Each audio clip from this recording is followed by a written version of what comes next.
In front of me is ULEFONE Power 3S, and let me show you how to change keyboard language on the following device.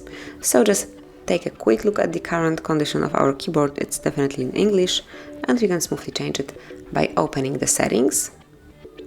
Then you have to find and pick languages and input, go to virtual keyboard and click on Gboard.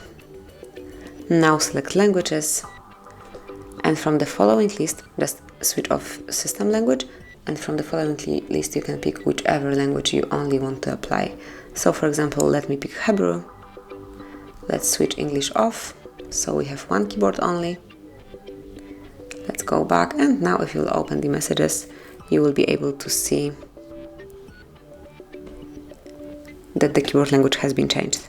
And that will be all. This is it. This is how you can smoothly, quickly and easily change keyboard dictionary. Thank you for watching. Please subscribe our channel and leave the thumbs up.